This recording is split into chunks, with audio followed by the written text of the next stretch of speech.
给母亲请安。免礼。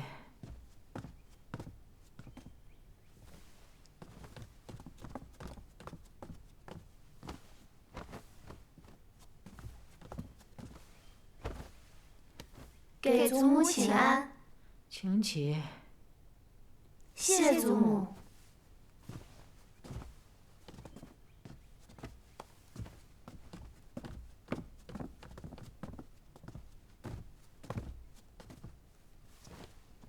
这个程家二郎一大早就来与我说，他要启程回府。那我在琢磨着，就在咱们园子里办一场送行宴吧。母亲放心，儿媳一定办好。这程家二公子这便要走了？这程公子他也就是带着他祖母来看望我这个老婆子，说府里事务繁多，有些事情是耽搁不得的。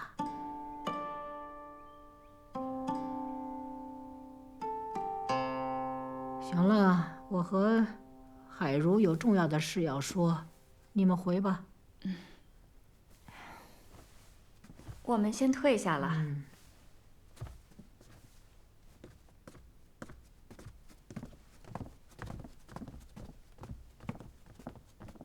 海如，那一具烧焦的尸首，衙门有没有说法了？查不出是何人，但我们罗家素来不与人结怨，衙门推断应该是入室盗窃的小贼。你相信吗？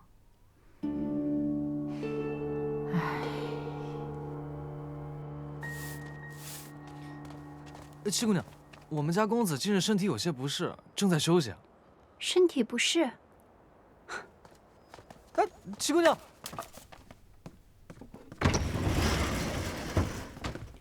起来！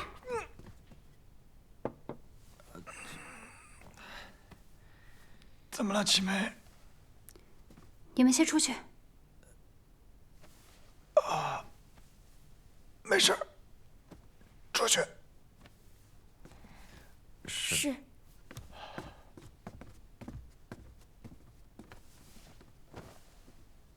那一新摘的一把火是你放的，那尸体也是你运进去的。是。你为何要行如此凶险之事？把祖父的书房烧了，把他的遗物也都烧成灰烬，你是怎么答应我的？银宁，你信我吗？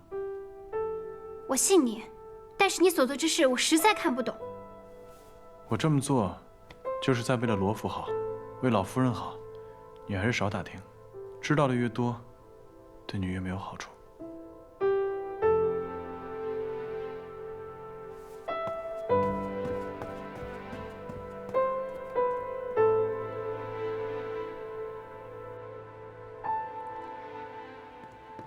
姑娘，看看谁来了。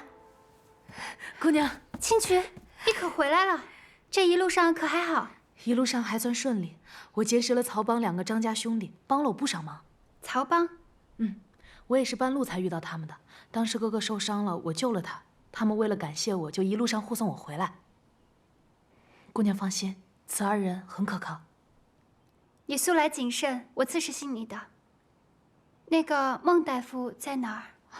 已经在客栈落脚了，张家兄弟替我看着他呢。好，我去找他。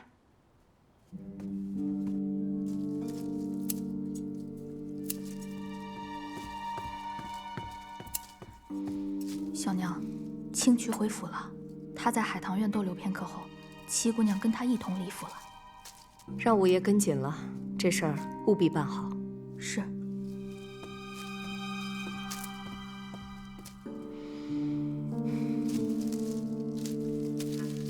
好看。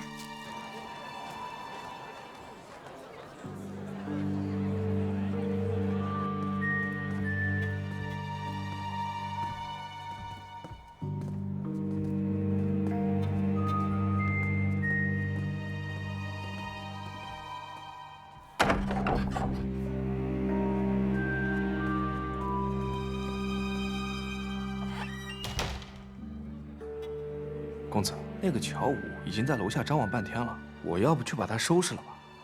给七姑娘稍微提个醒就行了，不要太露痕迹。其他的事情有张家兄弟在。是。以上所言皆是事实。老夫所作，有违医者仁心，这些年来也是常常自责。那孟大夫，你是否愿意出面作证？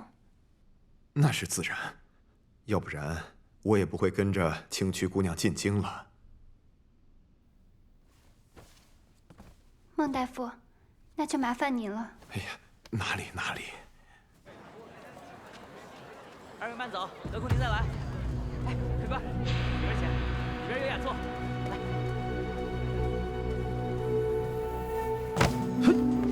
你，哎呦，这不是乔五爷吗？对不住啊，这小的这光顾着挑货没瞧路。您这是准备吃酒去啊？去，走路不长眼的东西！哎，二位慢走，得空您再来。滚！哎，他是不是想来劫人啊？要不要多找2个人来保护孟大夫？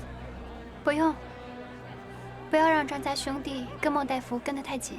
若是劫人，就一网打尽；若不是劫人，便看看他们有什么别的招数。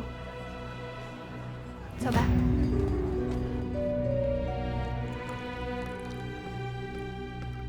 小娘，五爷递消息来，事已办妥。那就好。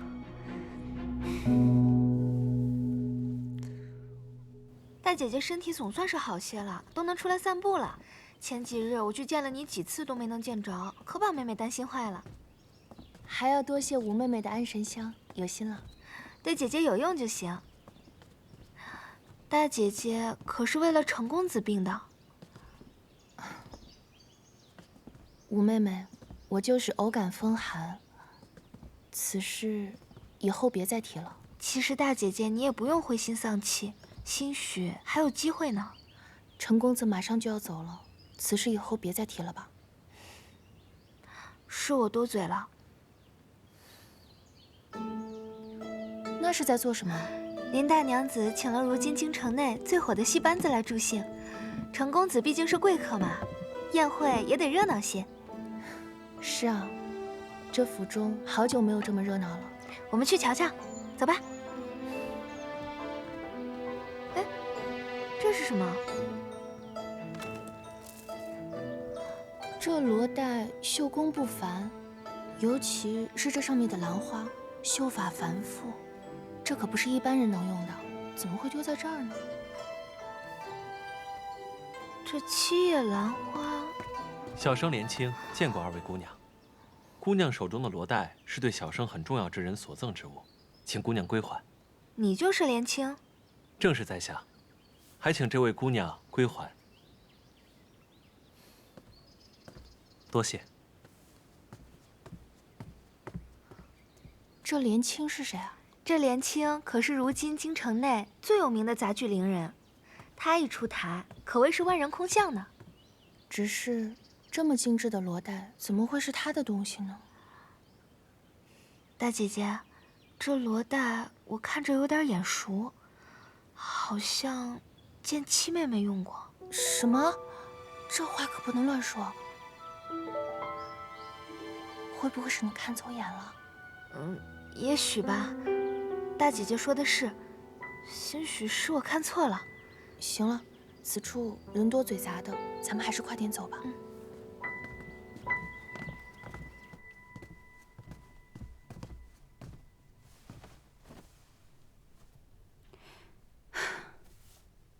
姑娘，你这几日怎么又憔悴了？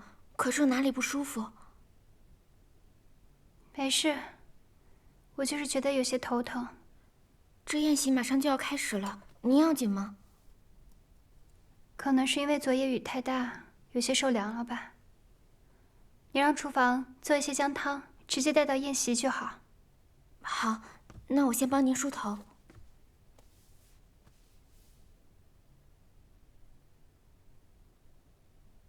松枝，你瞧什么呢？回姑娘的话，奴婢只是觉得奇怪，近几日三公子怎么没来院子里送花了？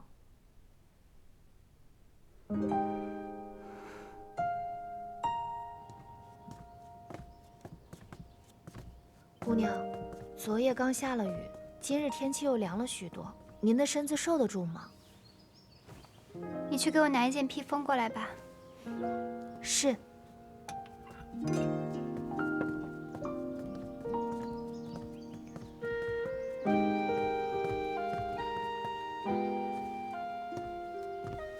见过三哥。秦妹妹，今日天凉，还是要多穿一些。倒是三哥，整日日理万机的，还是多注意自己的身子吧。对了，我的事情你还是别管了，有些恩怨与你无关。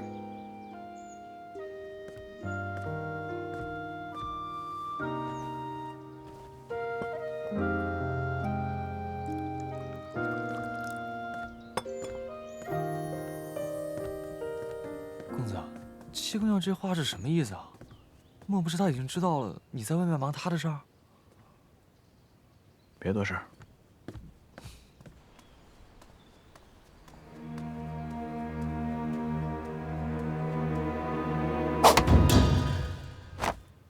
这个班子最近在京城红得很，好不容易才请过来。哦，原来如此。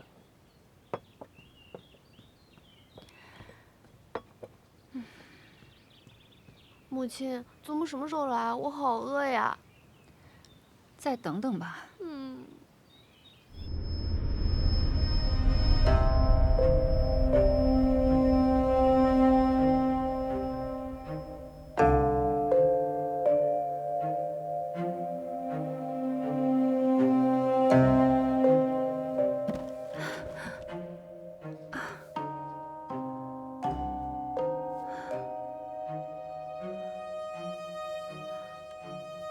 醒了？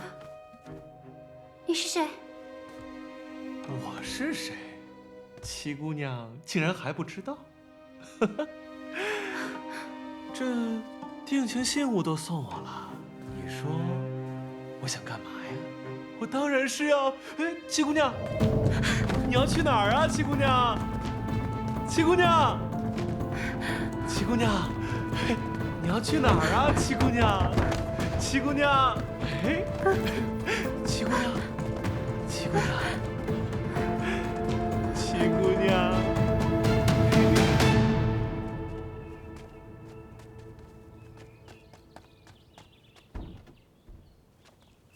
哟，那边怎么有个丫头鬼鬼祟祟的？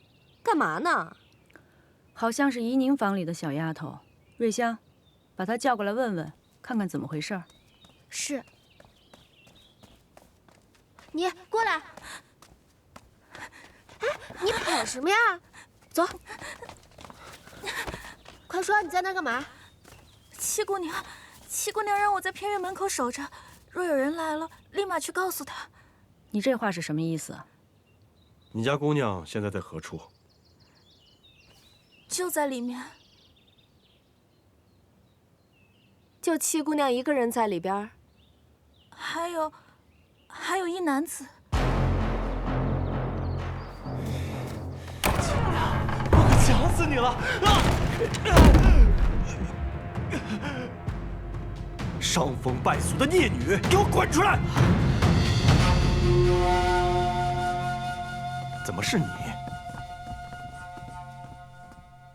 父亲以为是谁？怡宁呢？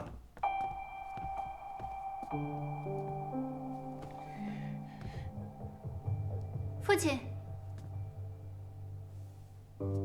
我在这儿。您找我？怡宁啊，你没事吧？祖母，母亲，我没事。就是这个人把我敲晕，还将我胁迫至此，还好三哥及时赶到，才救了我。七姑娘，你胡说什么呢？不是你约我在此相见的吗？这不是你让小丫头带来约我见面的信吗？的确是七姑娘让我把信交给此人的。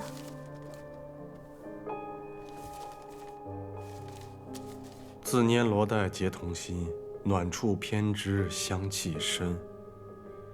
盼与君一会，姨娘，你的字迹我是认识的，的确是你写的。还有什么可说的吗？父亲，字迹可能是模仿的。再说了，这小丫头虽然是我院子里的，但并非跟前儿的。这么私密的事情，我怎么可能交予她呢？对啊，贴身丫鬟应该是雪芝。姑娘，不是你说怕雪芝姐姐出面太过显眼，所以让一个衍生的丫头来办吗？哦，对了，还有，这是你我相识时你送我的信物，我一直贴身带着呢。这不是当年我赠予你母亲的罗带吗？这条罗带我见过，我和大姐姐曾在院里捡到过它，正是此人匆忙赶来相认，还说是于他一个很重要的人送他的。此事大姐姐可以作证。这条罗带，我让松枝带去洗晒，洗晒时弄丢了，我还十分心痛。毕竟这是母亲的遗物。住口！不知廉耻！我看你分明就是在狡辩。白管家，在，把七姑娘和这个伶人分别给我关起来。行了，让怡宁把话说完。谢祖母。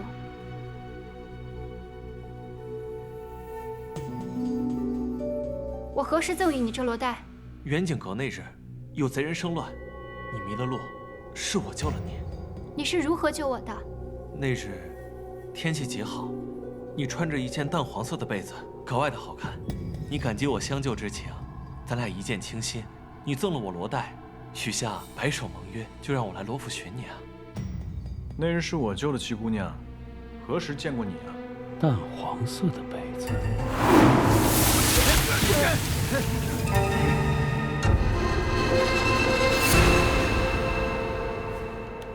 三公子就不必再替我们遮掩了。那是第二天早上我们遇见了你，七姑娘说你是她三哥，凡事呢都要替她遮掩。但如今我与七姑娘之情，就不必再隐藏了吧。七姑娘，你要相信我，我定不会负你的。母亲，家门不幸，我打死你！住手！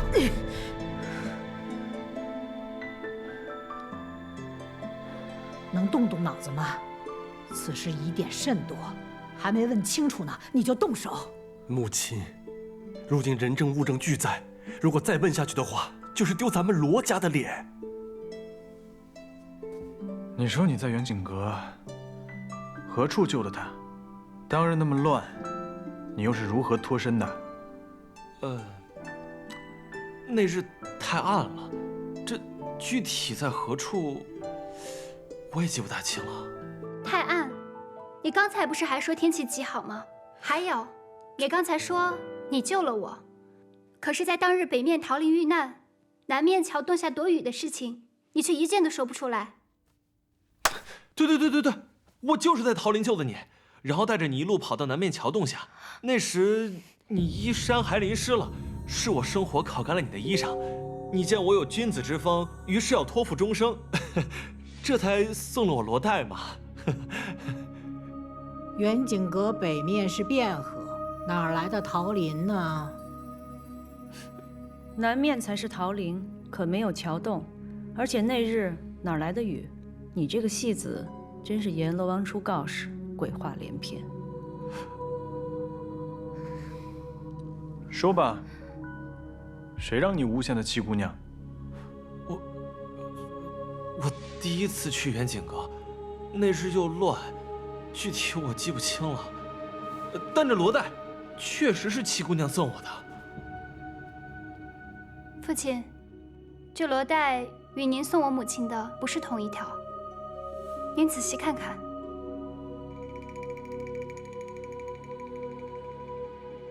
当年我定制了2条，为的是妻妾之别。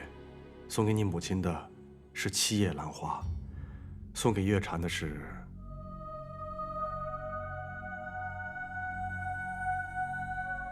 6叶兰花。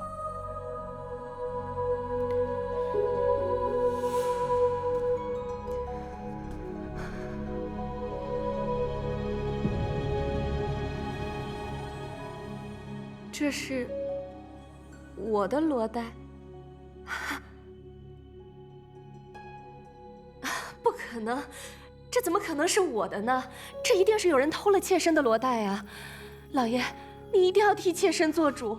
妾身本以为有人陷害七姑娘，这倒好啊，都怀疑到妾身头上来了。是啊，弟弟，我那日和大姐姐看到了，就是七叶兰花。大姐姐还说这兰花绣得精巧，不信你请大姐姐来一问便知。白管家，在。去请大姑娘过来，然后跟陈公子说，就说。还能说什么？你还能说什么？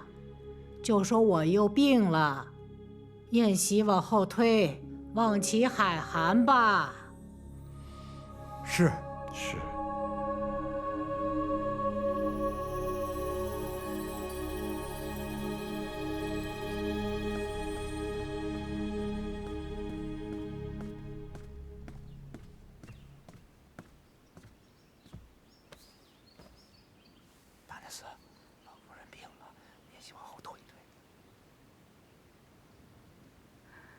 知道了。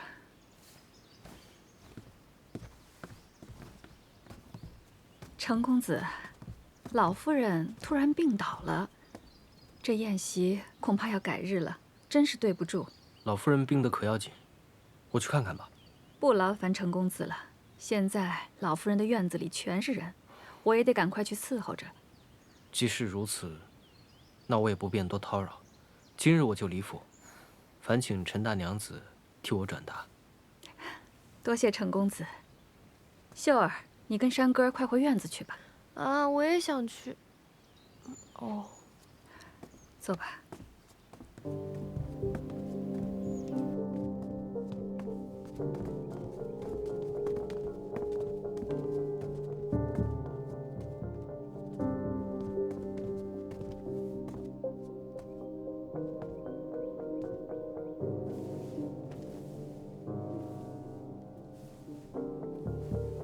母亲，叫我们过来是有何事啊？我有些话要问一玉。大姐姐，你可还记得前几日我们在院里散步的时候，曾捡到过一条罗带，随后便还给了那莲青？记得。当时我们还讨论过上面绣的兰花，大姐姐应记得。是一朵七叶兰花。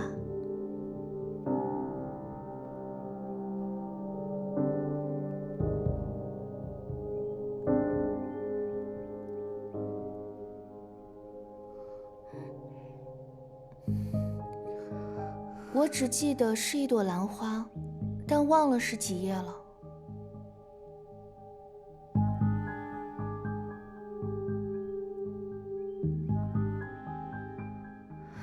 官人，妾身真的是冤枉的，我真的不认识这伶人。这怎么可能的？那信上的诗呢？的确是七妹妹的字迹，这又如何解释？行了，都先各自回自己的院子，没有我的允许，不许出来。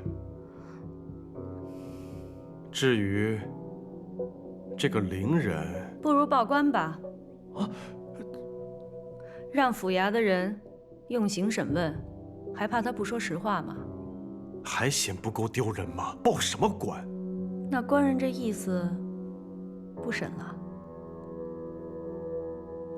这怎么行呢？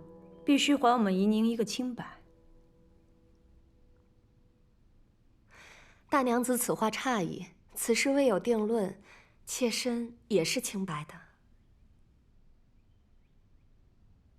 再容我想想。白管家，在。先把这个伶人关进柴房。是。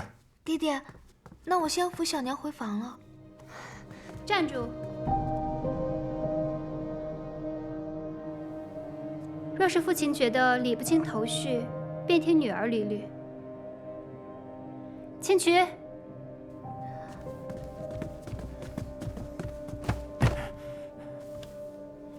父亲，这位就是陈四，乔五爷的手下，也是之前在木樨堂服侍过的吕妈妈的儿子。那天在远景阁，就是他持刀追我的。是乔五爷吩咐我，听小娘的差遣，去抓七姑娘的。还有我娘的事儿，也是小娘给了我娘1包银子，让我娘去套话的。其他我什么都没有干，求二爷饶我一命。你别血口喷人哈！你还有什么证据吗？我这儿有乔五爷吩咐我替小娘办事的手信，只要把乔五爷往日的信件拿出来比对一下字迹就行。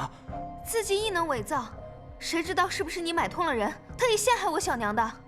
吴姐姐这时候知道自己是可以伪造的了。二爷，事已至此，必须查个水落石出，不能再息事宁人了。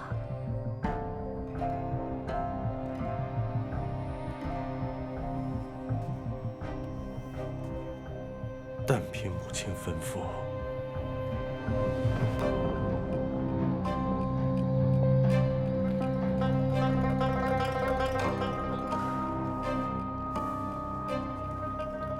开禁堂。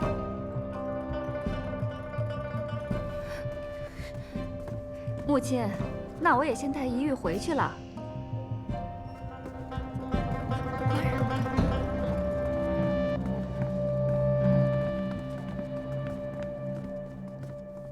三哥，多谢。七姑娘，咦，七姑娘，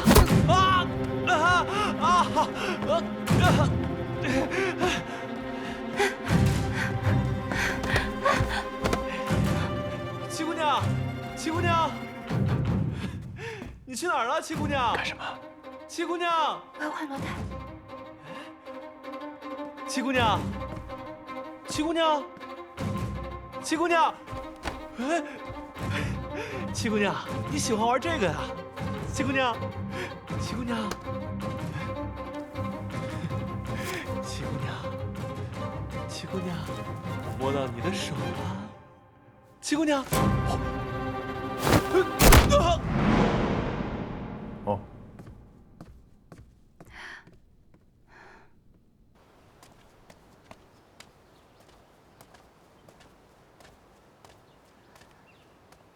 母亲，女儿不是有意要……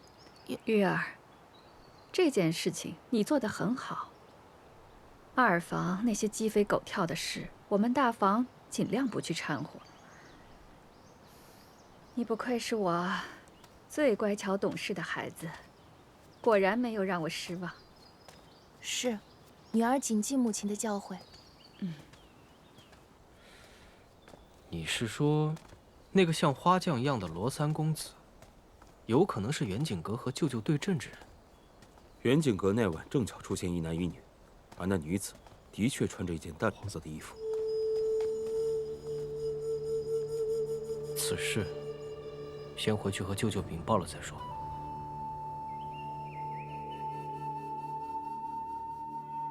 乔月禅，这么多年来，我念你为我们罗家育有一儿一女，所以我就缺少对你的管束了。但我万万没有想到，你竟然行下如此恶举，蓄意谋害婆母，远景阁劫杀嫡女，如今你还想毁其清誉，你可知罪？老夫人，陈四说是乔五爷吩咐他做这个做那个，那也只是一面之词啊。乔五爷本人并不在此，陈四敢跟他当面对质吗？父亲，小娘服侍您多年，一心为您，她不会做这样的事的。爹爹，我小娘每天只关心您是不是冷了，是不是饿了，她心里只有您啊。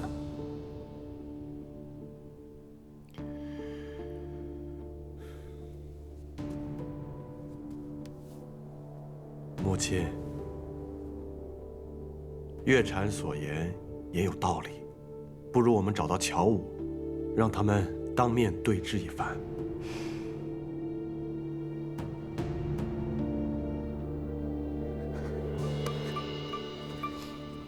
月禅，你。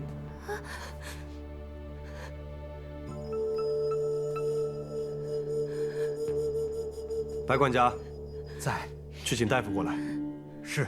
父亲，不用着急，这大夫马上就来了。大夫来了。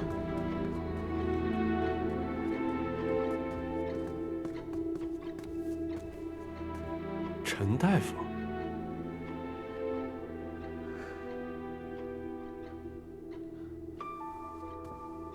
老朽孟和堂见过老夫人，见过罗二爷。没想到10多年不见，二爷还记得老朽。你不是陈大夫吗？怎么姓孟了呢？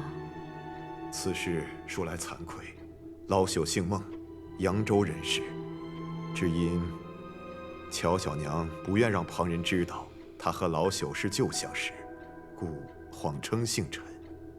老爷息怒，妾身确实去到扬州找他瞧过病，也只是相信他的医术，又很担心专程从扬州请个大夫进京会遭人诟病，这才请他议名。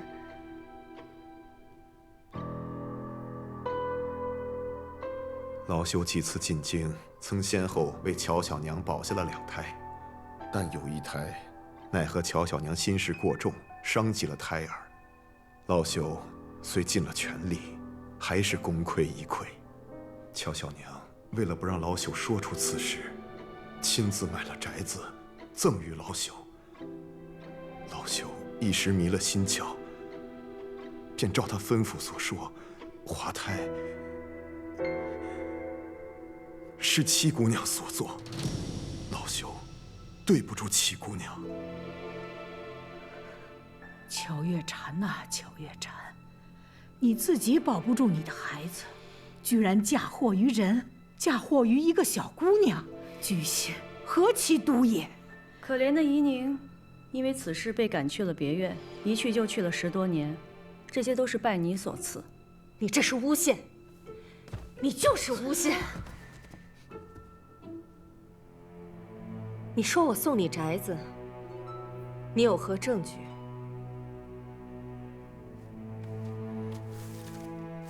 有房契为证。如今写字都可以作假，房契也可以作假。这是你亲手给我的，怎会有假？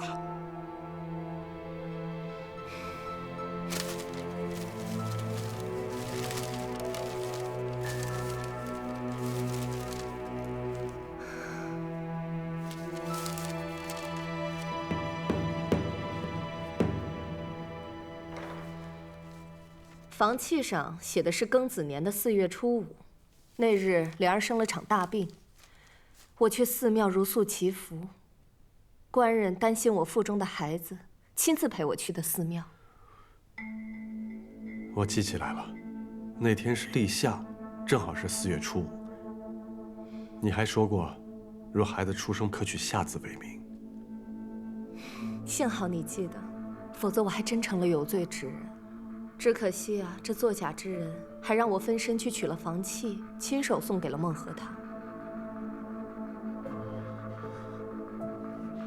这些话是七姑娘让我说的，那宅子也是她送给我的，让我编排当年的旧事，来陷害乔小娘。七姑娘真是有手段。你这是要把我置于死地呀！枉我当初对你视如己出，比对莲儿都好，你为什么要陷害我？孟大夫，一个人不管做错了什么事情，都不应该祸及家人。你还准备这么错下去吗？七姑娘，你不但找了人，你还要找他的家人去威胁他吗？收买。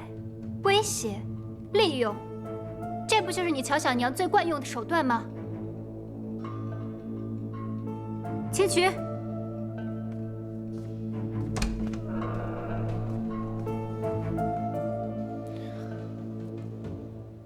公子，你的伤口渗血了，这样下去让人发现可不得了。张家兄弟把救的人交给青渠了吗？连同乔五爷一起交给金曲了。公子，七姑娘能解决的，要不你先回去吧。她能解决，她要解决的方式就是险些把自己给毁掉。公子，你先别生气，小心血流的更多。没事。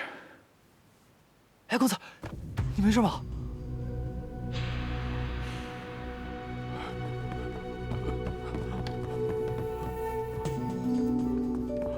姐，你别怪我，这件事情瞒不住了，我全都招了。二爷，老夫人，我知道错了，饶了我吧，饶了我吧，我错了。老夫人，此人是乔五爷，受了乔小娘的指使，抓了孟大夫。后来孟大夫被我接走了，他便抓了孟大夫在老家的妻女。孟大夫回京以后，他伺机接近威胁，让孟大夫反过来诬陷我家七姑娘。我这里有乔五爷的罪状，还有乔小娘指使乔五爷做事的亲笔信。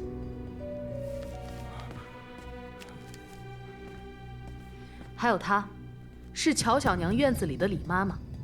当年乔小娘栽赃嫁祸之时，她亦可以作证。李妈妈，你不是告病回乡了吗？大娘子，因为老奴知道乔小娘当年对七姑娘还有顾大娘子所做的恶事，她怕老奴离开她的院子之后说漏嘴，于是威逼着老奴离开，又在半路想加害于老奴。幸得金曲姑娘相救，快走，老奴愿作证。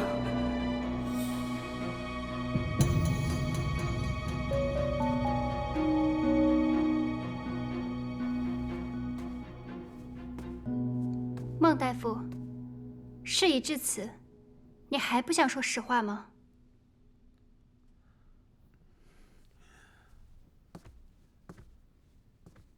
当年，乔小娘曾向老朽要过一本医典，上头有个方子，可以致人产生滑胎之象，而不会真正的伤害胎儿。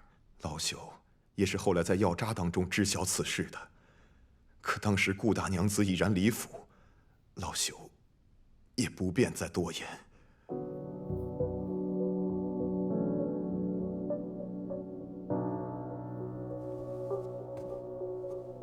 明兰害你之事，都是你自己所为。老朽说，乔小娘这一胎本已保不住，他就用这个来陷害七姑娘，也是真的。还有这些房契，都是乔小娘亲手做的假。乔武抓走了我的妻女，威胁我要用这些假房契来陷害七姑娘，我实在是没有办法呀。公子，这下你可以放心了吧？你为七姑娘的事儿鞍前马后的，真的已经尽心尽力了。哎，公子，公子，咱们先回去。哎，走。来。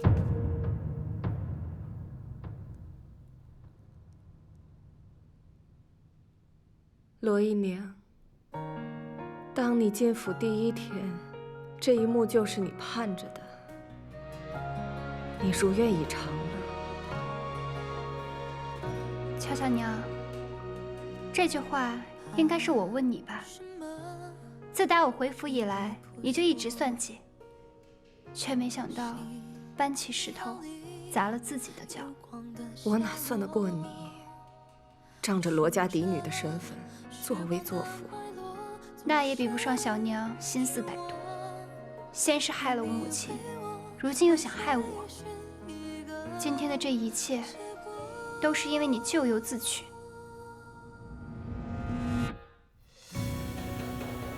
那今日凌人之事，也是你收买了，来陷害依宁的清白。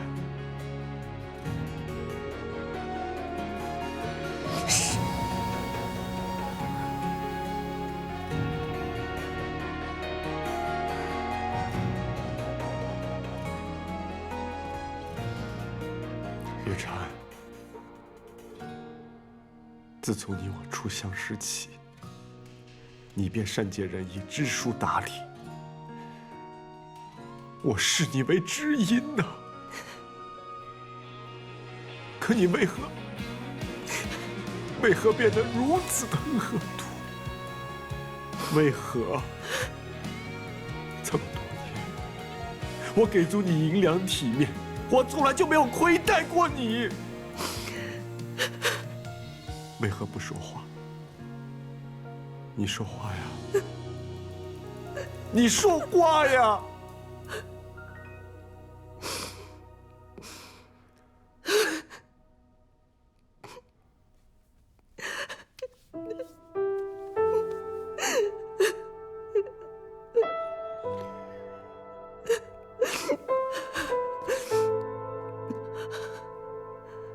我现在还说什么？我在你面前还能说什么？啊！当年你许我的大娘子啊，你娶了顾明兰，我都不知道我哪一点比不上她。是不是只因为我是一个庶女？你告诉我，我到现在都没有弄明白。与我在一起，你就是为了大娘子的名分吗？我一日做了妾，我就是想赶走顾明兰。可之后你又娶了林汉如，她又是一个富家之女，我又怎么比得过？我该，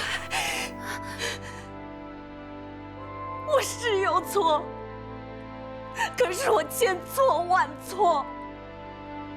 我为你生下了一儿一女，我心里念的想的都是你。我的一辈子都给了这2个孩子，我没有什么想法。我希望我的2个孩子能够为罗家光宗耀祖，你明白吗？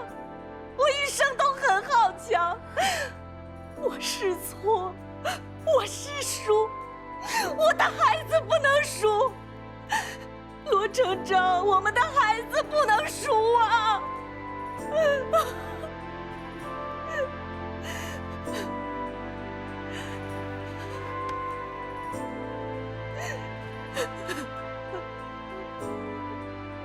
你错了，回不去了。